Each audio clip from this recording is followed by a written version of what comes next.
Hello and welcome back. Today I'll discuss spread and rest operators. The three dot operators in JavaScript serve two different but related purposes. Spread operator is used to expand an iterable like array or object into individual elements. Let us see an example. Open the Visual Studio Code. The first example contains an array numbers containing four elements 1, 2, 3 and 4. The second example is the n. N is also an array, but it is created using the spread operator by adding the elements of the array numbers along with two more elements 10 and 20. So triple dot numbers will spread all the elements of the array numbers. So the n finally contains 1, 2, 3, 4, 10 and 20.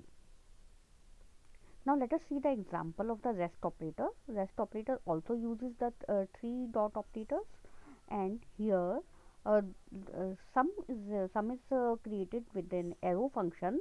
And first see the function call for the sum. Function call for the sum contains the arguments 1, 2, 3, 4 and 5. These are individual elements. But in the function definition, we have provided triple dot and args. So these triple dot will act as the rest operator, and it will accommodate all the elements 1, 2, 3 and 4 and 5 into a single array called args, and then the reduce function is called.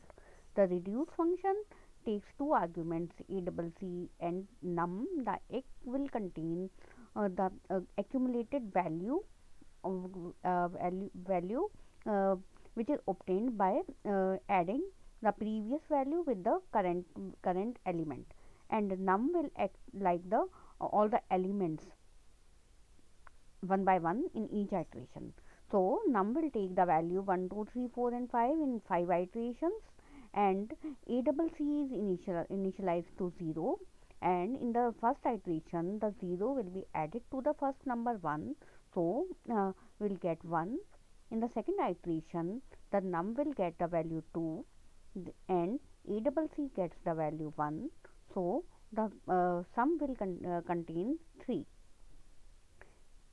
In the third iteration, num will get the value 3. ACC has already 3, so sum will be 6. Fourth iteration, num will take the value 4. The sum is 6, so the final value of the sum is 10.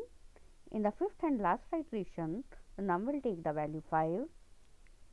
ACC is 10 already, so we'll get the 15. So 15 will be computed as the output.